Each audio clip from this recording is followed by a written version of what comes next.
اگلا سوال جو ہے ایک اور یہ تحریر فرمایا کہ some people criticized حضرت عثمان رضی اللہ عنہ that he hired a man as a governor, probably Marwan of somewhere, and then man was deported by Rasulullah sallallahu alaihi wasallam from Medina. Also other criticism.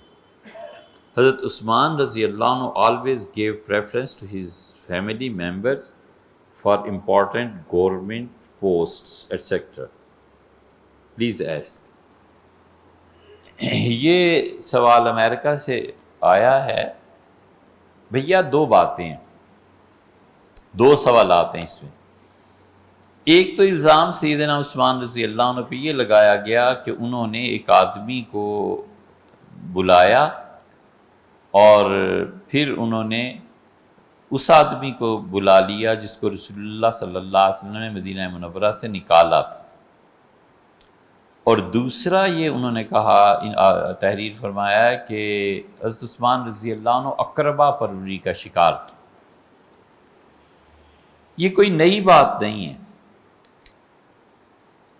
یہ باتیں سیدنا عثمان رضی اللہ عنہ کے اپنے دور سے ہی چلی آتی ہیں.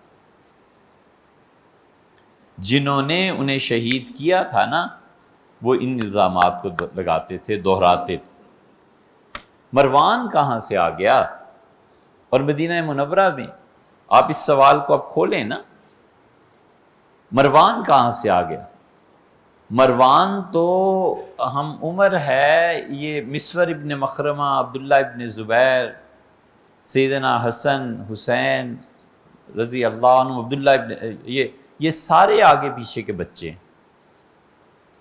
مروان 7 سال کے ہوں گے جب رسول اللہ صلی اللہ علیہ وسلم کا انتقال ہوا، 6 کے ہوں گے، 8 کے ہوں گے، اس سے زیادہ کے بچے ہی نہیں تھے. مروان کو کیوں رسول اللہ صلی اللہ علیہ وسلم مدینہ منورہ سے نکالتے؟ وجہ کیا گناہ کیا تھا؟ کچھ بھی نہیں. اچھا کیا آپ نے لکھا کہ شاید مروان نہیں، مروان بالکل بچہ تھا.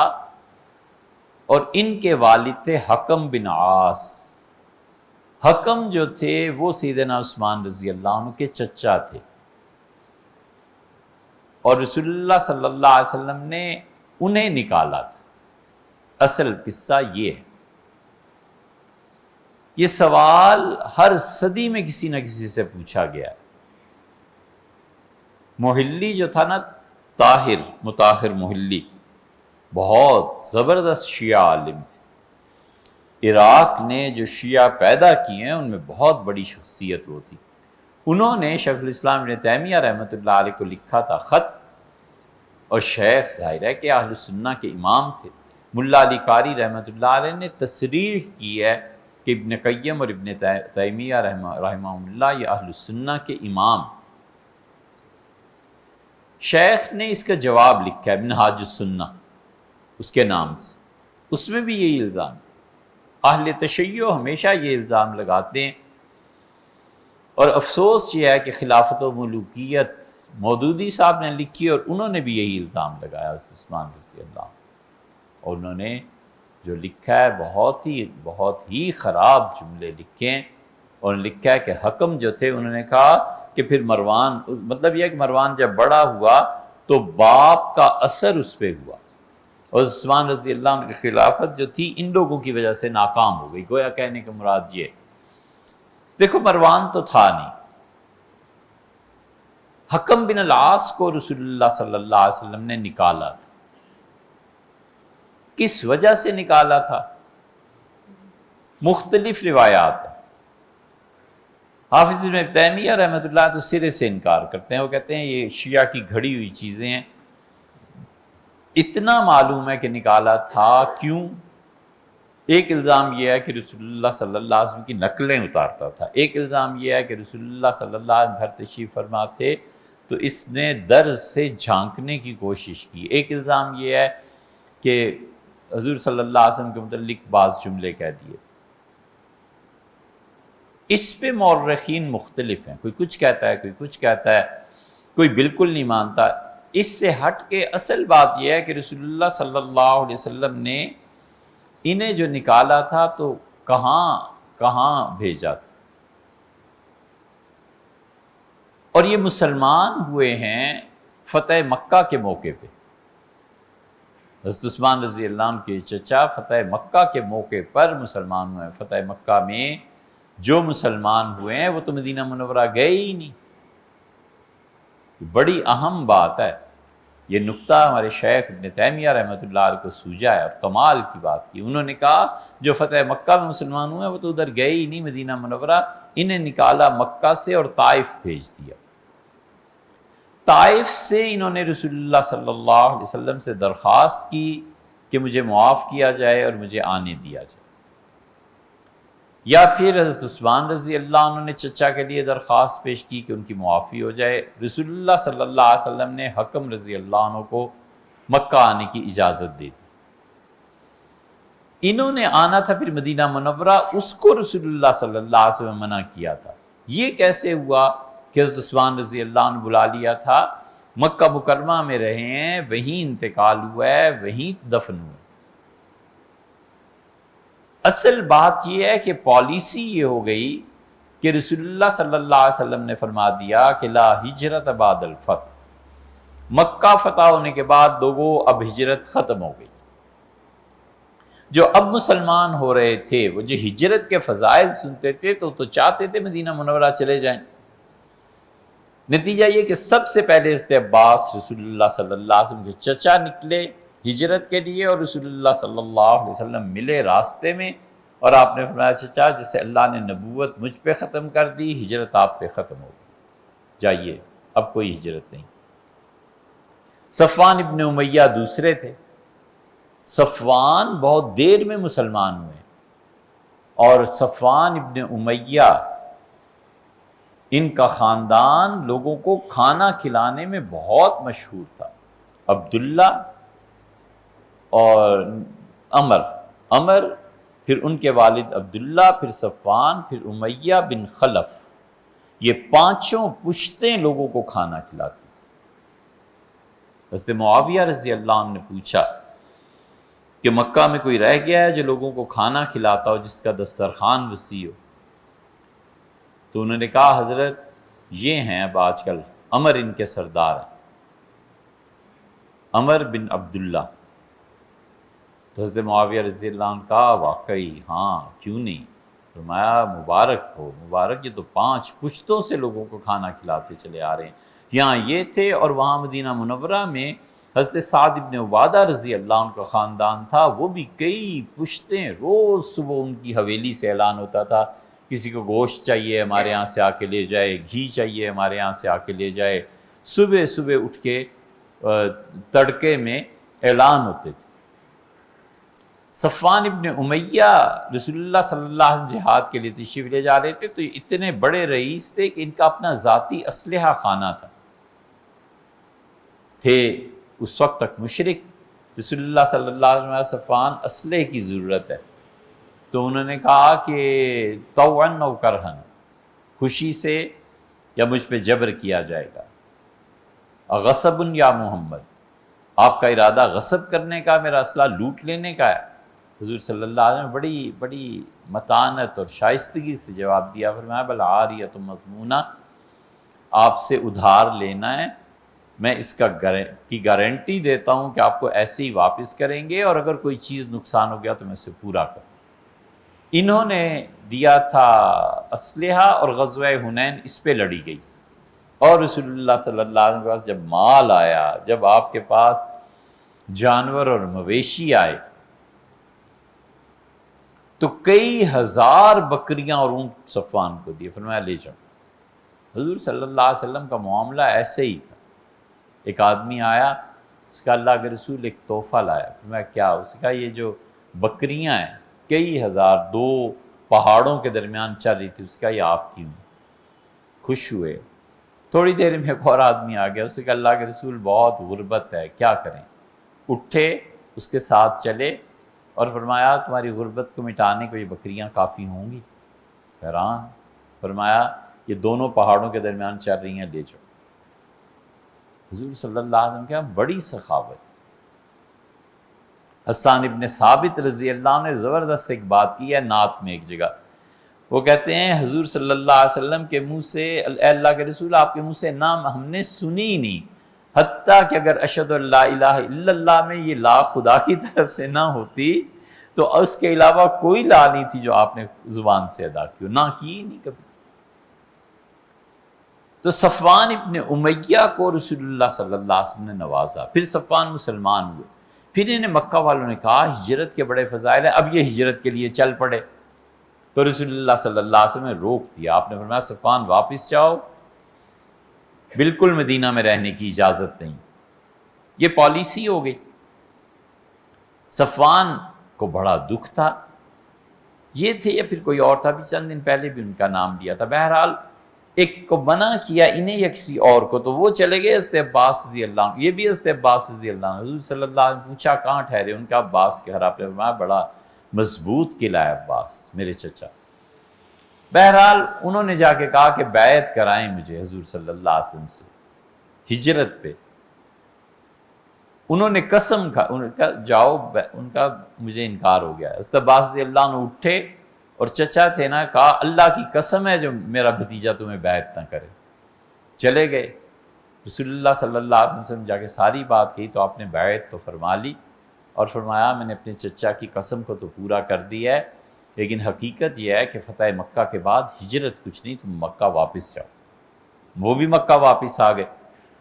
پالیسی یہ بن گئی کہ مہاجرین وہ ہیں جنہوں نے فتح مکہ سے پہلے ہجرت کی ہے۔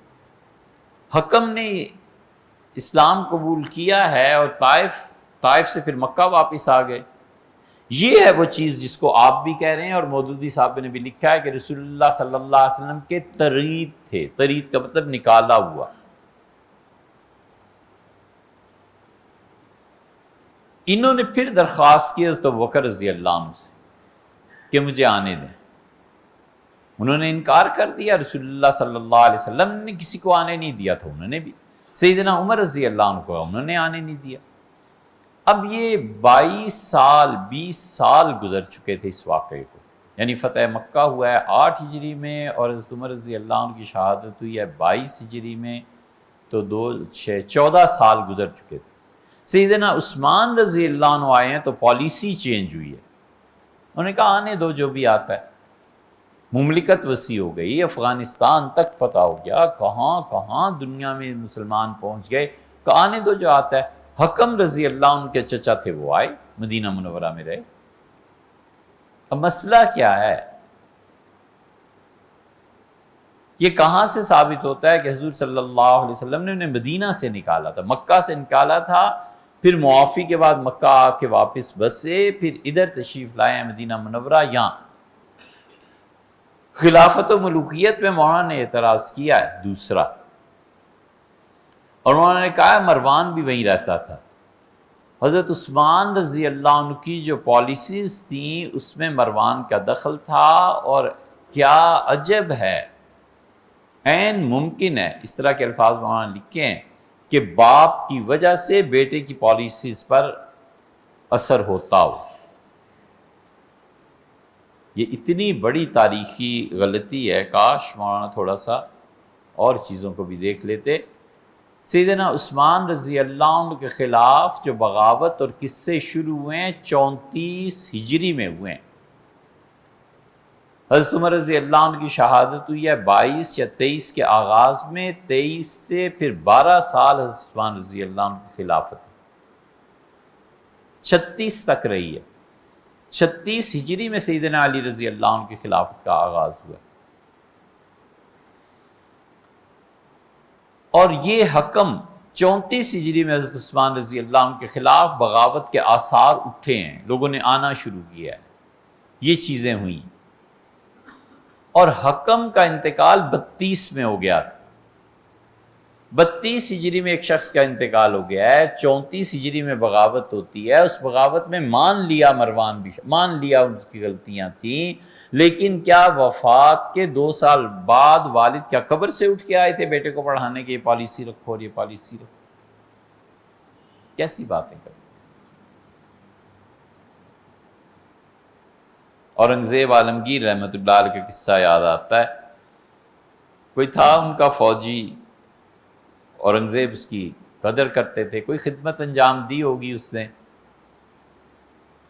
نے اورنگزیب جہاں بھی جاتے تھے نا تو وہ یہ سب میں تھا، جہانگیر میں بھی تھا، وہاں کے نیک لوگوں سے ملاقات کرتے تھے. جہانگیر نے اپنی تزک میں لکھا ہے کہ میں ایک جگہ گیا تو مجھے پتا چلا کہ اس علاقے میں ایک برہمن جوگی ہے اور کمال کا روحانیت میں اس سے دخل ہے.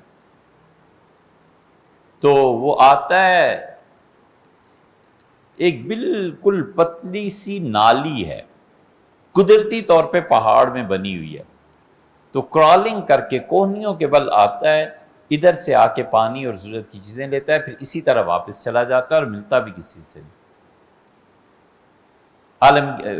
جہانگیر کہتا ہے ہمارے جانے کے دن آ گئے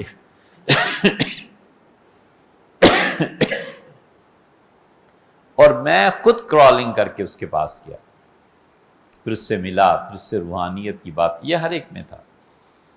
تو اورنگزیب رحمۃ اللہ علیہ سے یہ یاد ہے کہ وہ فوجی نے کہا آپ ہمارے علاقے میں آئے ہیں، بڑا بڑا اللہ کا نیک بندہ ہے، اولیاء کرام میں، اور علم تو اتنا ہے کہ کمال کا علم، آپ چلیں. تو انہوں نے کہا اچھا چلتے ہیں، چلے جائیں گے. بڑی تعریف اس نے کی، آسمان پہ چڑھا دیا. تو اورنگزیب جب ملے تو کتاب و سنت کی باتیں شروع ہوئیں، وہ 2-4 جملوں میں ہی سمجھ گئے کہ ماشاءاللہ کتنا علم. پھر اس سے کہا کہ بادشاہ سلامت تاریخ پہ بات کرتے ہیں، آپ کے جو والد تھے نا بابر بادشاہ، تو میں نے ان کا بھی زمانہ دیکھا ہے، پھر ان کے والد ہمایوں تھے، پھر دادا آپ کا شاہ جہان بادشاہ، وہ سارے مغلوں کو خلط ملط کرتا گیا، کس کا باپ، کس کا بیٹا، کس کا بھتیجا، کس کا بھانجا. تو جب باہر نکلے اورنگزیب تو اس نے کہا حضرت ہمارے پیر و مرشد کیسے تھے، کتاب و سنت میں کتنا علم انہوں نے دیا. ان کا جی ہاں، کتاب و سنت میں بھی اور تاریخ میں بھی بہت گہرا علم، نیز ہم مدخلے در تاریخ دارت. جی ہاں، تاریخ کا بھی بہت علم ہے. یہی حال اب یہاں اس لطیفے کو سنانے کا یہ ہے کہ 32 ہجری میں حکم کا انتقال ہو گیا، 34 ہجری میں سیدنا عثمان رضی اللہ عنہ کے خلاف بغاوت شروع ہوئی ہے. آپ حکم کو کیسے مطعون ٹھہرا سکتے؟ اس لیے یہ سب نتیجے ہیں ثانوی حوالوں پر اعتماد کرنے کے. اصل کتاب عربی میں اسے نہیں دیکھا، اردو کی کتاب کو دیکھ لیا. اصل کتاب فارسی میں اسے نہیں دیکھا، اس کو دیکھ لیا. لیکن حکم بہرحال صحابہ کرام رضی اللہ عنہ میں سے تھے اور بڑا بڑا مقام تھا. اس لیے یہ جو آپ نے ایک کہا نا کہ انہیں نکال دیا گیا تھا، حضرت عثمان رضی اللہ عنہ بلا لیا تھا، اس بلانے کی حقیقت یہ ہے. اور لطف کی بات یہ ہے کہ حضرت عثمان رضی اللہ عنہ کی زندگی میں ہی باغیوں نے ان پہ الزام لگایا ہے. آپ کیوں نہیں پڑھتے تاریخ کو؟ تبری نے لکھا ہے کہ سیدنا عثمان رضی اللہ عنہ تشریف لائے اور انہیں حضرت علی رضی اللہ عنہ نے کہا کہ حضرت جو الزامات لوگ لگاتے ہیں نا، آپ ایک تقریر کریں، ان کو اپنے آپ سے ہٹا دیں. اور سیدنا عثمان رضی اللہ عنہ نے اس شورش اور بغاوت کے دوران کئی مرتبہ خطاب فرمایا. ایک اس موضوع پہ بھی خطاب ہے. تشریف لائے تو انہوں نے کہا تم یہ کہتے ہو کہ حکم کو میں نے رسول اللہ صلی اللہ علیہ وسلم نے نکال دیا تھا اور میں نے بلایا مدینہ منورہ. تم نہیں جانتے کہ رسول اللہ صلی اللہ علیہ وسلم نے طائف بھیجا تھا، اور تمہیں معلوم نہیں ہے کہ رسول اللہ صلی اللہ علیہ وسلم کا قصور معاف کر دیا تھا، اور تمہیں یہ بھی معلوم نہیں ہے کہ میں نے رسول اللہ صلی اللہ علیہ وسلم سے اجازت لے لی تھی، وہ مکہ آئے تھے. جتنے باغی تھے ان کے الفاظ دیکھو. ان کا اللہم نام، اللہ کی قسم عثمان آپ سچے ہیں. بات ہی ختم ہو گئی. زندگی میں یہ الزام ہے، زندگی میں ہی تردید ہوگی، اب کیوں اس کو لے کے بیٹھے ہوئے ہیں؟ گہرا مطالعہ چاہیے. حضرت عثمان رضی اللہ عنہ بھی اقربا پروری کا الزام بھی ان کی زندگی میں ہی لگ گیا تھا کہ آپ اپنے رشتہ داروں کو عہدے دیتے ہیں اور اپنے رشتہ داروں کو مال دیتے ہیں. حضرت عثمان رضی اللہ عنہ نے کہا میں جائز ہی نہیں سمجھتا کہ بیت المال سے ایک پائی بھی اپنے رشتہ داروں کو دوں، یہ جتنا پیسہ میں خرچ کرتا ہوں یہ میرا ذاتی ہے، میں اپنے رشتہ داروں کو دیتا۔ چپ ہو گئے، کوئی کچھ نہیں کہہ سکتا۔ حضرت عثمان رضی اللہ عنہ نے کہا تم مجھے کیا سمجھتے ہو، جس دن سے خلافت میرے پاس آئی ہے اس ہفتے تک میں ہمیشہ ایک غلام ہر ہفتے آزاد کرتا رہا ہوں اللہ کے شکر میں، اور اس میں کہ اللہ خلافت کے بوجھ میں اگر کوئی ناانصافی ہو جائے تو معاف فرما دے۔ پھر انہوں نے کہا تمہیں پتہ ہے 3 مرتبہ میں نے جنت خریدی ہے۔ رسول اللہ صلی اللہ علیہ وسلم نے فرمایا تھا کہ یہودی کے پاس کنواں ہے اور پانی کی دقت ہے، تم میں سے کوئی ہے جو جنت خریدے مجھ سے؟ میں اٹھا اور میں نے کہا اللہ کے رسول میں حاضر۔ حضور صلی اللہ علیہ وسلم نے جاؤ یہودی سے میں نے سودا کیا۔ پھر انہیں غزوہ تبوک کا یاد دلایا، ان کا تبوک میں رسول اللہ صلی اللہ علیہ وسلم تم میں سے کوئی جنت خریدنا چاہتا ہے؟ میں نے کہا اللہ کے رسول کیا کرنا ہے؟ آپ نے کہا یہ کام۔ میں نے کہا میرے لیے آسان ہے، کر دیا۔ تینوں مواقع انہوں نے ذکر کیا، میں نے 3 مرتبہ تو جنت خریدی۔ اگر وہ خائن ہوتے معاذ اللہ استغفر اللہ، کہاں سے کہاں جا کر کڑیاں واقعات کی ملتی ہیں۔ کوئی شخص ایسا نہیں ہے جس کے ہاتھ کو رسول اللہ صلی اللہ علیہ وسلم نے اپنا ہاتھ قرار دیا۔ حدیبیہ میں حضرت عثمان رضی اللہ عنہ مکہ تشریف لے گئے تھے سفیر کی حیثیت سے، تو بات یہ چلی کہ وہ شہید کر دیے گئے ہیں، تو حضور صلی اللہ علیہ وسلم نے کیکر کے درخت کے نیچے بٹھایا سب کو، اور میں بیعت کرو۔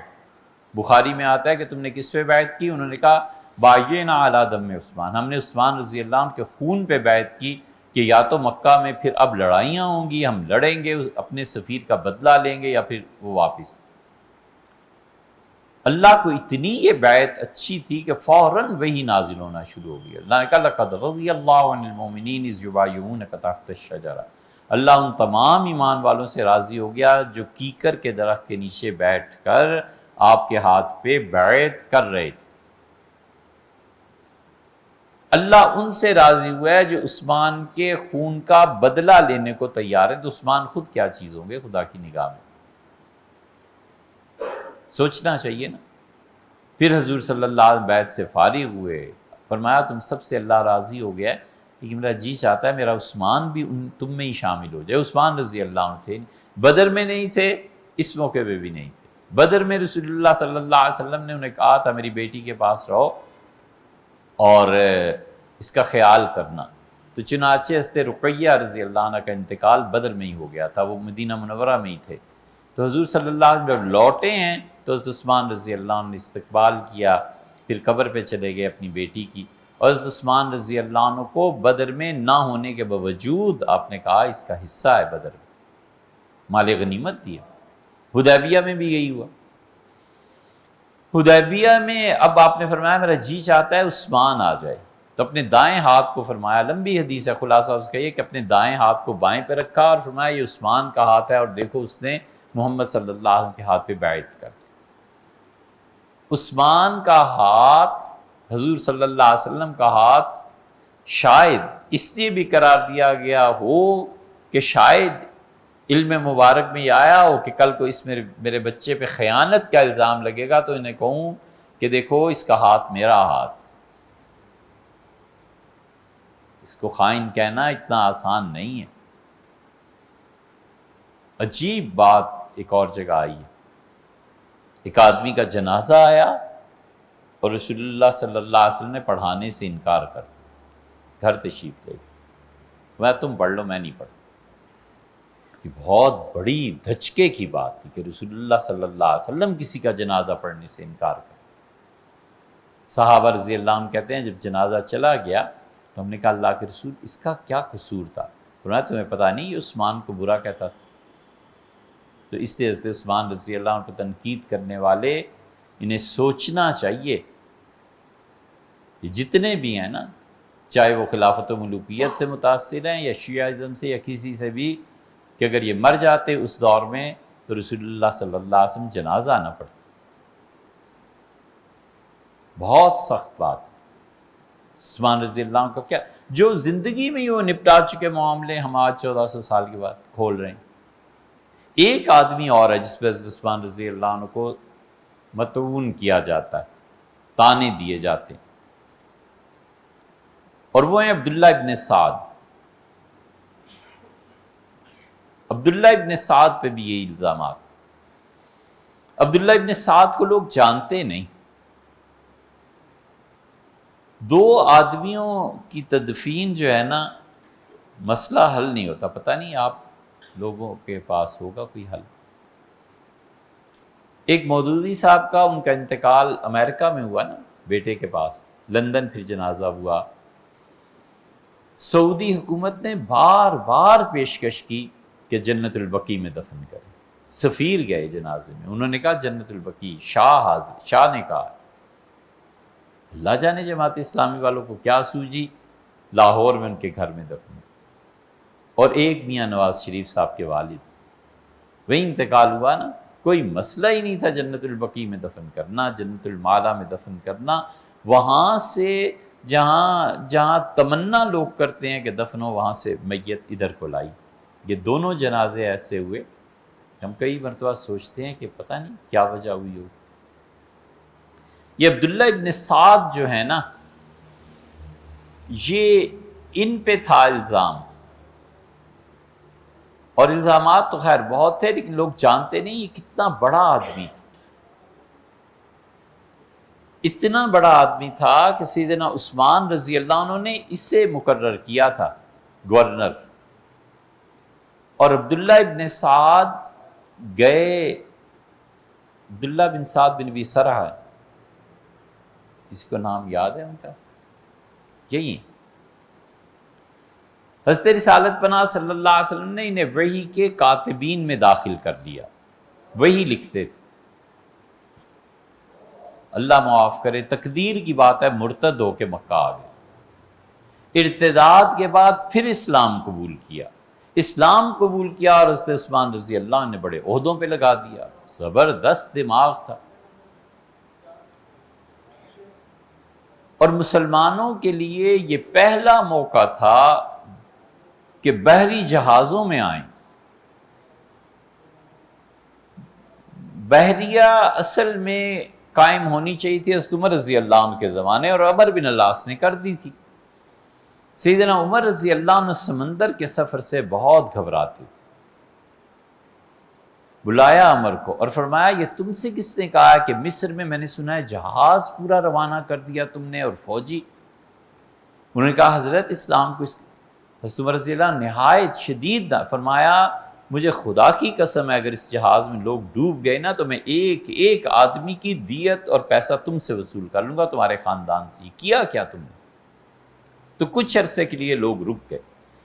سیدنا عثمان رضی اللہ عنہ کے جب دور آیا ہے تو بہت واضح ہو رہا تھا کہ قسطنطین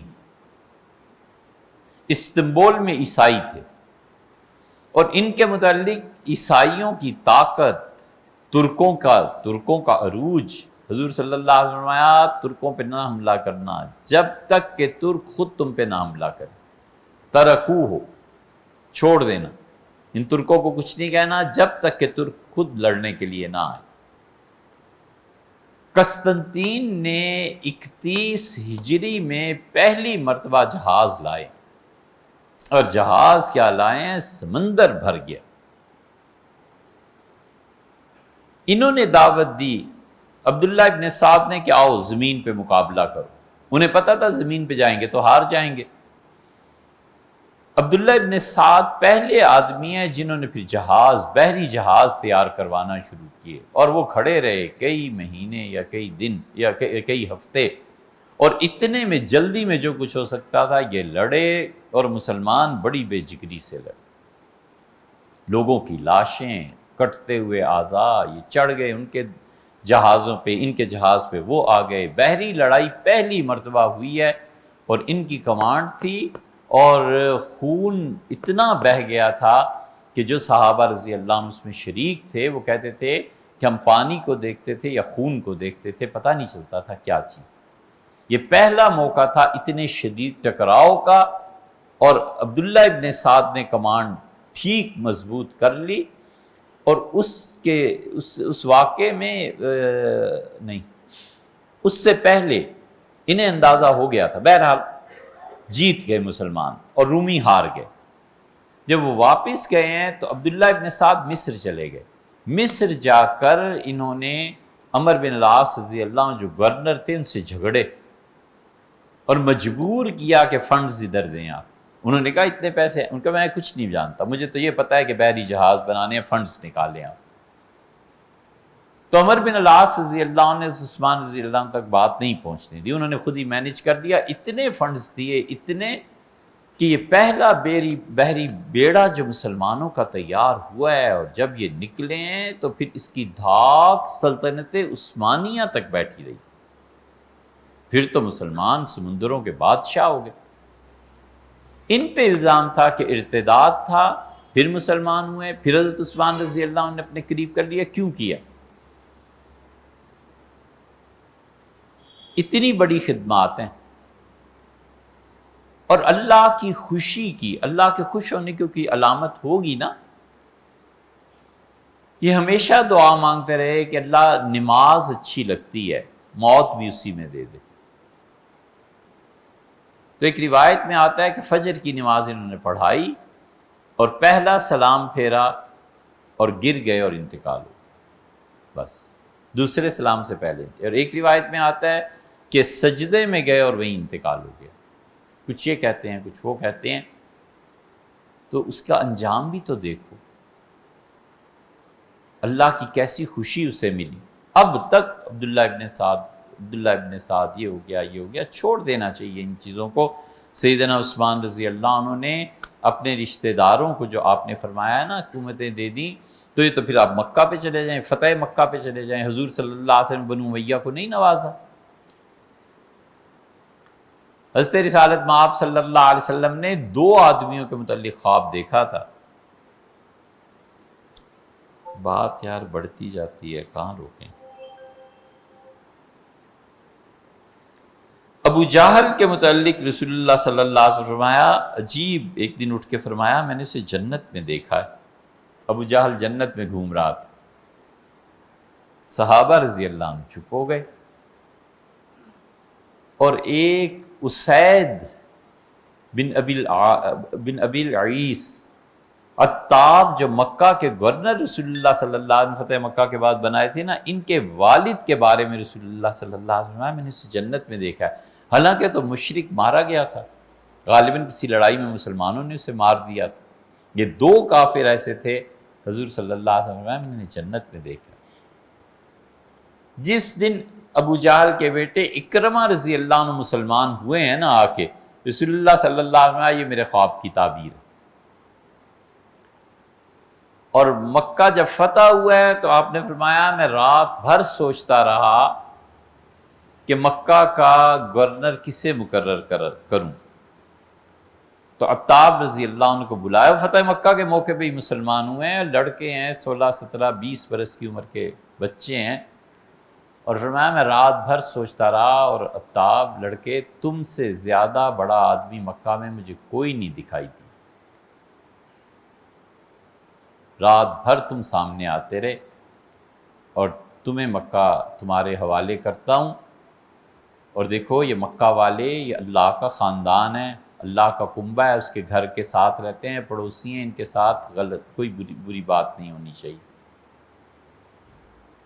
اور فرمایا یہ 2 چادریں لو، اور یہ 2 چادریں ہیں انہیں پہنو، اور اپنے غلام کو بھی ایسے ہی لباس پہنانا۔ پھر فرمایا 2 درہم روز خزانے سے یہاں لیتے رہنا، جو مال جمع ہو ٹیکس آئے، 2 سے زیادہ جائز نہیں۔ اور فرمایا اپنے گھر میں انگور کی بیل لگا لینا، اور انگور جب پک جائیں تو انہیں خشک کر کے منقع بنانا، اور زکوٰۃ منقع سے ادا کرنا۔ اسی لیے مسلمانوں نے جو انگور لگائے ہوتے ہیں نا گھروں میں، وہ اصل میں اس حدیث کی پیروی ہے کہ رسول اللہ صلی اللہ علیہ وسلم نے انہیں کہا تھا۔ اور رسول اللہ صلی اللہ علیہ وسلم نے عتاب جب مسلمان ہوئے تو پھر پتہ چلا کہ اس کے والد کو جو جنت میں دیکھا تھا اصل میں یہ ہے۔ تو خواب کی تعبیریں بہت دیر سے بھی ظاہر ہوتی ہیں۔ عتاب رضی اللہ عنہ پھر اگلے دن آئے، پورے اہل مکہ کو بلایا، بڑے بڑے سرداروں کو بٹھایا اور کہا یہ 2 چادریں مجھے رسول اللہ صلی اللہ علیہ وسلم نے دی تھیں، یہ میرے غلام کو دیکھو، اس نے بھی میری جیسا لباس پہنا، 2 درہم فرمایا تھا لے لیا کرو، میں 2 درہم لوں گا روز، اس سے زیادہ کچھ نہیں لینا، تمہاری عزت کرنی ہے، تم اللہ کے گھر والے ہو، اور انگور کی بیل میں لگایا۔ جس دن حضرت ابوبکر رضی اللہ عنہ کے انتقال ہوا ہے مدینہ منورہ میں، اس دن مکہ مکرمہ میں صحابہ رضی اللہ عنہ کہتے ہیں کہ عتاب جوان لڑکا، ہم ان کو دفن کر کے قبرستان سے واپس آ رہے تھے کہ آگے سے لوگ آئے اور انہوں نے کہا ابوبکر رضی اللہ عنہ کا انتقال ہو گیا۔ تو یہ خواب کی بات عتاب کی بھی اور ادھر اکرمہ رضی اللہ عنہ، تو یہ بہت گہری چیزیں۔ سیدنا عثمان رضی اللہ عنہ نے پہ یہ کہنا اقربا پروری یہ سب کچھ، رسول اللہ صلی اللہ علیہ وسلم نے بنو امیہ کو وہاں سے عہدے دینے شروع کیے ہیں، اور سیدنا عمر رضی اللہ عنہ نے ان عہدوں میں بنو امیہ میں اضافہ فرمایا ہے۔ اگر آپ پالیسی پہ تنقید کریں کہ 61 ہجری میں یزید کی بیعت کیوں ہوئی، اب یہ لمبی بات ہے، بالکل نہیں کی جا سکتی۔ مسئلہ یہ تھا کہ پورے عالم اسلام پہ بنو امیہ چھا گئے تھے۔ حضرت معاویہ رضی اللہ عنہ کس کو خلافت دیتے؟ انہیں پتا تھا کہ اگر میں نے خلافت کے لیے کسی کو نامینیٹ کر دیا، یہ بنو امیہ لڑ پڑیں گے، سارے آپس میں گتھم گتھا ہو جائیں گے، اور ان کو چھوڑ کے جو صحابہ رضی اللہ عنہ، عبداللہ ابن زبیر تھے، عبداللہ ابن عباس تھے، سیدنا حسین ابن علی تھے، یہ سارے رضی اللہ عنہ حیات تھے، اگر میں ان کو حکومت دے گیا تو بنو امیہ ان سے لڑ پڑیں گے۔ ایک ہی تھا یزید جس پہ یہ متفق ہو سکتے تھے، انہوں نے اس کو حکومت دے دی، ورنہ عالم اسلام میں شدید انتشار پھیل جاتا۔ یزید بلا شبہ فاسق، حنفیوں میں بعض کے نزدیک کافر تھا، کچھ بھی تھا، اس وقت مسلمان تھا جب والد نے حکومت دی تھی۔ یہ پس منظر ہے، تو اس لیے یہ ان امویوں کو برا کہنا اتنا آسان نہیں ہے، ہسٹری میں جانا پڑتا ہے۔